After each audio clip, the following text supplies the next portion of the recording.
이제 중국에서는 5월 21일 날 이제 양해가 예정이 되어 있고요. 예. 유럽 같은 경우도 이제 뭐 그동안 엄청 심각했던 코로나의 그 상황이 좀 이렇게 정점을 지나고 있는 게 아니냐, 상황이 개선되는 게 아니냐, 뭐 이런 이야기들이 나오고 있는데, 근데 또 한편으로는 이 중국에 대한 이미지가 이번에 너무 국가 이미지가 안 좋아져서 그렇죠. 예, 그 1대1로 가까워졌던 그 유럽 국가들까지도 막 욕을 하고 뭐 이렇게 좀 터부시하는 그런 분위기가 있다고 하거든요. 관계 개선이 이게 좀 될까요? 이 상황이 좀 지나면은? 상황이 지나서 관계 개선 일단 아무튼 뭐 유럽 그다음에 그 미국, 중국 요 관계를 우리가 한번 이제 생각을 해보면 어차피 서로 간에 이익이 되고 뭐 이런 그게 되면 당연히 뭐 좀 잘 지내는 형태가 되기 때문에 그리고 이제 유럽하고 중국 사이에는 특별하게 문제가 없기 때문에요. 아마 이제 관계를 복원하고 하는 데는 크게 문제는 없을 것 같습니다. 대신에 미국하고 중국 사이에는 갈등이 굉장히 많이 있다라고 봐야 되죠. 왜냐하면 올해 11월 달이 지금 그 트럼프 대통령이 대선에 이제 들어가야 되는데 지금 11월 달이라고 해봐야 한 6개월 정도밖에 안 남은 거거든요. 그러니까 본격적으로 지금 대선 레이스가 돼야 되는데 이번 코로나19를 다루는 과정 속에서 트럼프 대통령이 점수를 많이 까먹었다라고 봐야 되지 않습니까? 처음서부터도 아무튼 뭐 트럼프 대통령이 미국은 안전하다라고 한 다음서부터 아무튼 거의 폭발적으로 늘어나 버렸고 그다음에 중간에 또 말실수도 굉장히 많이 했고 아니 무슨 표백제를 먹으려고 네, 그렇죠. 농담인 줄 알았어요. 그랬는데 그게 그 미국 대통령이 그 코로나19에 대한 기자회견을 하면서 그런 얘기를 했기 때문에 이게 정말 미국 그 국민들 입장에서 봤을 때는 이게 진짜 대통령감이 되는 거냐 안 되는 거냐 막 이런 그게 됐기 때문에 지금 상당히 어려운 입장에 있거든요. 그러니까 어려운 입장이 있기 때문에 그거를 벗어나기 위해서는 누군가의 외부적인 이제 이 적을 하나 만들어 가지고 공분을 그쪽으로 이제 밀어붙이는 형태로서 일단 가야 되기 때문에 뭐 그러기 위해서는 가장 좋은 대상이 중국이라고 봐야 되죠. 중국이 코로나19의 제1차 진원지다라고 이제 그 사람들이 알고 있는 것도 그렇고 그다음에 뭐 미국 그 큰 데에서 뭐 그 대항자를 뭐 조그만 뭐 이머징 마켓에 있는 나라를 정하겠습니까? 어차피 중국 정도는 돼야. 그리고 저번 대선에서도 중국을 걸고 넘어져서 그걸 갖고 표를 만들었기 때문에 이번 같은 경우에 제 생각으로는 일단 아무튼 올해 내에는 미국과 중국 사이의 관계 개선 이런 것들은 현재로서는 어렵다라고 봐야 됩니다. 이건 뭐 정치적인 부분들도 있기 때문에 계속해서 아무튼 이제 그 갈등을 일으키는 그런 구조로서 갈 수밖에 없다라고 봐야 될 것 같고요. 말씀하셨던 것처럼 5월 21일 날이 중국에서 양해가 열립니다. 현재까지는 이제 날짜만 정해놓은 상태고요. 어떤 형태로 하겠다라고 하는 것에 대해서는 얘기된 바가 없습니다. 많이들 이제 온라인으로 하지 않겠느냐, 뭐 이런 이제 얘기도 많이 하고 했었는데 아마 제가 봤을 때 중국 정부에서 지금 가장 원하는 건 온라인으로 하는 것보단 사람들을 한꺼번에 모아가지고 한번 하고 싶은 거가 가장 크겠죠. 왜냐하면 그렇게 돼야 이제 코로나가 중국에서 종식됐다라고 하는 걸 공식적으로 이 선포를 할 수 있는 그런 그렇죠. 게 되지 않습니까? 그러니까 아마 조금 그 위험을 감수해 가면서라도 일단 아무튼 이게 사람을 모아놓고 이렇게 하는 형태로 갈 거고 그렇게 되면 그 이벤트적인 효과는 상당히 좀 있다라고 봐야만 됩니다. 그래서 그 부분들은 좀 이제 이 긍정적인 역할을 할 것 같고요. 그다음에 이제 미국도 그렇고 그다음에 유럽은 전체적으로 보게 되면 이제 코로나의 상황이 조금씩 이제 정점을 치고 조금씩은 이제 개선이 되고 있는 상태입니다. 그러니까 얼마 전처럼 그렇게 뭐 굉장히 황당한 형태는 아니기 때문에 조금 이제 나아지고는 있는데 과연 이런 것들이 이제 앞으로 어떻게 영향을 미칠 건가 하는 것들을 한번 우리가 생각을 해봐야 되는데 질병이 어느 정도 이제 완화됐다고 해서 그 시점서부터 아주 빠르게 경기가 좋아지거나 그러기는 어렵습니다. 우리나라 같은 경우에 보면 그렇지 않습니까? 거의 1000명 정도가 발병을 하던 때에서 지금은 보면 국내에서만으로 따지면 5명 미만으로 줄어들거든요. 네. 그래도 보면 아직도 생산활동이나 소비활동이나 이런 것들이 정상이 안 되거든요. 그게 정상이 될 때까지 과거 질병이나 이런 경우를 보면 한 5개월 내지 6개월 정도가 걸립니다. 그렇기 때문에 정점을 지났다고 하더라도 그 경제가 활성화되고 이러는 것들은 좀 더 시간이 걸려야만 될 것 같고요. 그 다음에 이제 자본시장에 어떤 영향을 미칠 건가 하는 거는 이미 어느 정도 나타났죠. 그러니까 그 자본시장이라고 하는 것은 어차피 실제적으로 발생하고 있는 부분들이 꺾여서 내려오고 난 다음에 이렇게 이제 좋아지고 그러는 게 아니라 이게, 어느 예측 범위만에 들어가면, 즉, 이제 대충 보게 되면 정점을 지나갈 것 같다라고 생각하면 그때서부터 이미 막 반응을 해버리기 때문에 이게 조금 이제 앞서서 이렇게 진행이 되는 거거든요. 그래서, 그런 부분들을 한번 감안하셔야 될 것 같고, 그 다음에 거기에 파생돼서 우리가 한번 생각해 봐야 될 게, 지금 이제 미국에서 그 코로나19 치료제, 백신 이러면서 네. 얘기해가지고 이제 막 시장을 들어놓고 또 떨어뜨리고 막 이렇게 가지 않습니까? 실제적으로 그게 어느 정도 효과가 있다라고 한다고 하더라도 그렇게 크게 영향을 주거나 그러지는 않을 거라고 생각이 됩니다. 이게 시장이 한 번은 좀 반영을 해버렸기 때문에 네. 좀 그런 한계도 좀 우리가 감안을 해야 된다 이런 생각이 들어요. 네. 근데 이제 좀 비관적으로 보시는 분들은 예. 사실 그 미국과 중국과의 그 문제, 근데 그 더 나아가서 유럽하고의 문제도 그렇고요. 그게 쉽게 풀리지 않을 것으로 이렇게 생각을 하더라고요. 그래서 정말 이번 기회를 계기로 정말 세계가 예. 그 미국을 중심으로 중국을 중심으로 디커플링화 되는 거 아니냐 이런 네. 얘기까지도 나오고 있고요. 상상력이 너무 그런가요? 풍부하면요 머리가 아픕니다.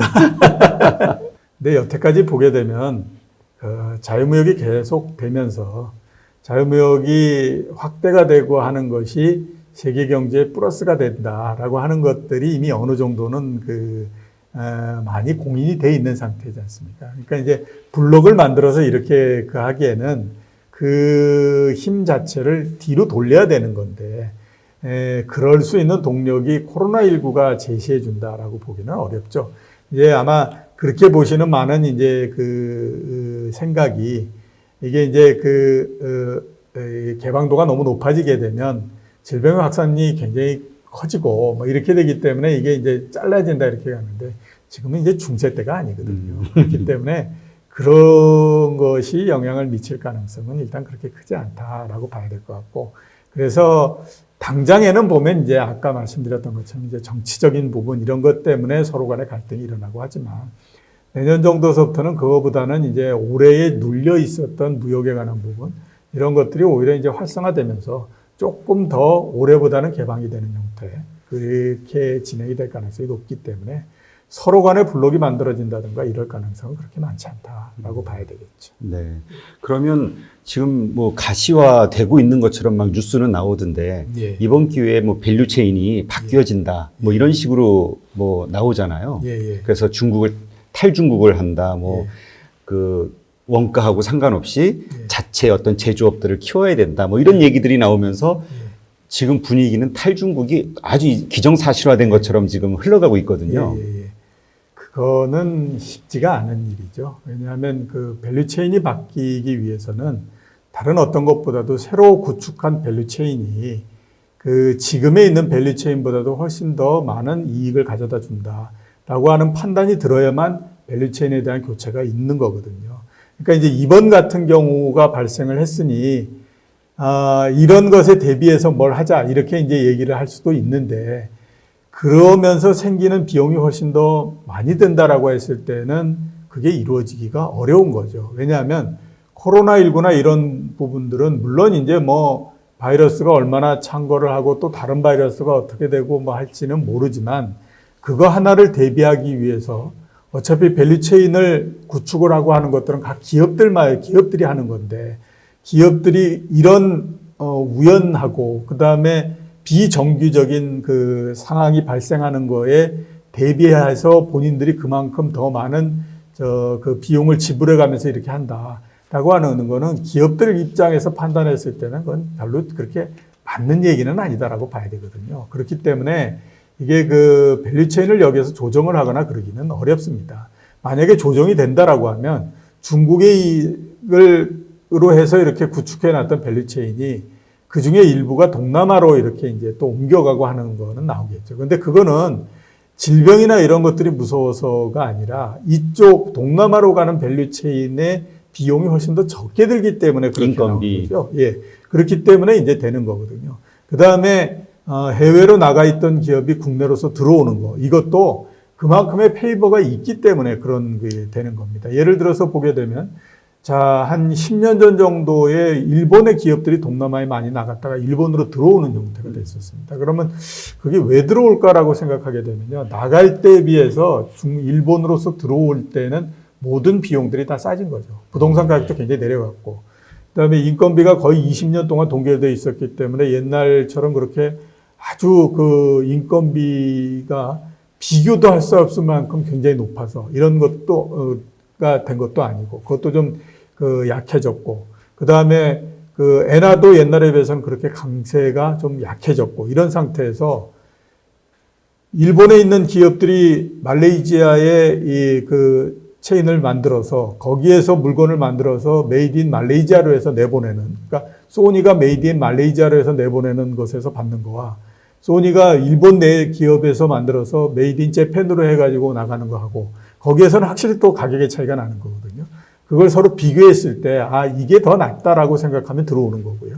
그 또 이제 그 미국 같은 경우를 보면 이제 트럼프 대통령이 그 된 다음에 이 리쇼어링을 많이 하지 않습니까? 네. 기업들이 이제 불러들이는 게 되는데, 그거는 그만큼 세제 혜택이나 이런 것들을 굉장히 많이 줌으로 해서 미국 기업들이 들어올 수 있게 만드는 그 유인책을 이쪽에서 우리가 그랬을 때 하고 치러야 되는 비용하고 우리가 비교를 했을 때 우리가 그렇게 많은 거를 더 지불해야 되는 건 아니야. 이렇게 되면 이제 들어올 수 있는 거죠. 그렇기 때문에 전체적으로 지금 예상은 이게 정말 뭐 이런 일이 나고 그랬으니 이제는 뭐 후보 계획 1, 후보 계획 2 이렇게 해서 이렇게도 하고 이렇게 해야 되겠다 이렇게 가지만, 이 기업이라고 하는 거가 기본적으로 지금 보게 되면 가장 크게 중요시하는 것들이 이윤내 추구, 이 부분들이 굉장히 크기 때문에 그게 거기에서부터 이렇게 옮겨 다니고 그러는 데서 기업에 특별히 큰 이익을 발생시키고 이렇게 하지 않는다라고 하면 그냥 당위성 때문에 이렇게 이 체인을 바꾸고 그다음에 조정을 하고 이런 건 쉽지가 않다라고 봐야겠죠. 그러면 그런 그 질문에는 우리가 어떻게 좀 생각을 해볼 수 있을까요? 예. 이제 4차 산업혁명으로 인해서 예. 뭐 AI 혹은 예. 뭐 로봇, 자동 생산 이런 예. 것들 때문에 예. 이제 사람의 손이 많이 필요 없다. 예. 그러니까 인건비 때문에 이런 개발도상국이나 이런 곳으로 갈 필요가 없다. 그냥 선진국에서도 공장에서 자동화 시설로 해가지고 하면 뭐 비용을 충분히 뽑을 수 있다. 그러니까 공장을 들여와도 된다. 뭐 이런 얘기도 있거든요. 그거는 이제 굉장히 오랜 시간이 지난 후의 얘기죠. 그러니까 지금 당장 해야 되는 거는 아니고요.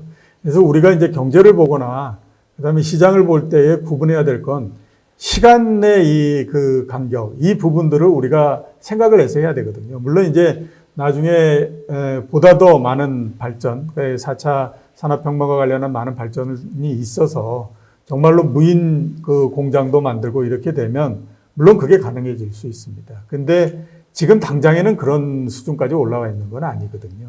그러면 기업들이 그 수준까지 올라와 있지 않는 거를 지금 당장에 해서 어차피 그 수준이 안 된다라고 하면 거기에서부터 비용이 추가적으로 상당히 많이 발생할 수밖에 없는데, 그 다음에 또 그 기술들이 안정성을 갖고 있을 것인가 하는 것들에 대한 확신도 없는 상태에서 그렇게 나갈 수는 없는 거거든요. 그러니까 그렇게 옮겨오는 것은 다른 곳에 있다가 충분히 기술적인 발전이 이루어져서 조그만 기업서부터 조그만하게 만들어서 해봤더니 충분히 되더라. 그래서 이거를 가지고 굉장히 크게 만든다고 하더라도 특별한 문제가 없을 것 같고, 그 다음에 그렇게 해서 특별한 문제가 없는 것이 나중에 보니까 이게 그 비용 면에서도 엄청난 세이브가 돼가지고 이게 우리가 정말로 해볼 만하다라고 하게 되면 이제 시작이 되는 건데, 그때까지 걸리는 시간은 상당히 좀 있다라고 봐야 되죠. 지금 당장에 이게 할 수 있는 부분들이 아니기 때문에 그거는 이제 시간적인 간격이나 이런 것들을 중간에 생각하지 않고 막 이렇게 뒤섞어서 생각하게 되면 이제 그런 그림이 나올 수 있는데, 조금 아무튼 뭐 타이밍의 시간차의 그렇죠. 문제. 그러니까 이제 예를 들어서 이런 거였습니다. 2000년대 초에 중국이 한참 막 올라올 때에, 그때 이제 뭐 산업재 뭐 이런 얘기도 했지만 중국에서 소비 뭐 이런 거 해가지고 막 했었어요.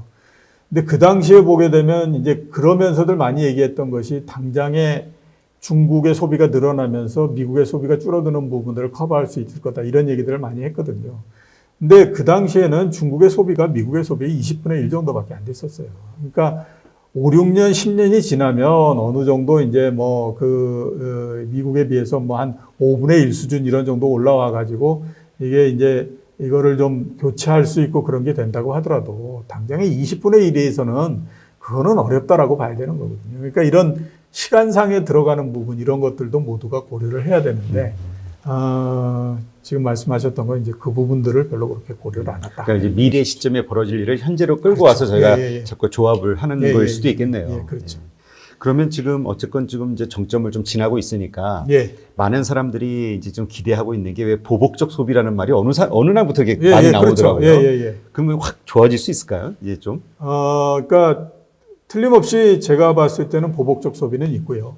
그 다음에 이제 보복적 소비가 이루어지고 있는 기간에는 어느 정도 괜찮아질 겁니다. 그래서 앞에서 제가 말씀드렸던 것처럼 경제가 하반기 되면 V자 형태로서 올라올 수 있다. 이렇게 이제 말씀을 드린 것도 이제 그런 건데 보복적 소비가 지속적으로 계속될 수는 없습니다. 그러니까 만약에 이제 이번에 코로나19로 해서 소비가 둔화되는 기간이 6개월이다라고 하면 보복적 소비가 들어오는 기간은 3개월 정도밖에 안 되는 거거든요. 그리고 그게 지나고 나면 그 보복적 소비도 없어지기 때문에 전체적으로 보게 되면 이제 펀더멘탈에 맞춰서 소비가 이루어지는 형태가 되는 거죠. 그렇게 되면 이제 경기가 어느 정도 되느냐, 그 다음에 또 실업이 어떻게 되느냐 이런 것들에 따라서 달라지는 거거든요. 지금 당장에 보면 미국의 신규 실업자 이런 것들이 거의 2,400만 명 막 이렇게 되고 그러기 때문에 그건 이제 일시적으로 아무튼 사람들이 움직일 수 없으니까 실업 이 기금을 받고 이렇게 간 거지만 이게 이제 상황이 좀 괜찮아지면 역으로 이제 또 크게 이렇게 늘어나는 거죠. 근데 그 크게 늘어나는 것도 그렇게 오래 가지는 못합니다. 그래서 대충 보게 되면 이제 이 소비가 위축된 거의 절반 정도의 기간 정도가 되면 원래대로 돌아온다라고 봐야 될 것 같고요. 그 다음서부터는 경제가 그렇게 뚜렷이 좋아지는 게 아니고 말씀드렸던 것처럼 V자 형태로 올라오다가 과거 경제 성장의 절반 정도 회복하면 그 다음서부터 이제 좀 힘이 약해지는 형태가 되니까 소비도 똑같이 그 정도 되면 좀 약해지는 형태가 된다 이렇게 볼 수가 있겠죠. 일단 아무튼 짧은 기간이라도 보복적 소비는 틀림없이 있다 이렇게 이제 보셔야 됩니다. 그렇군요.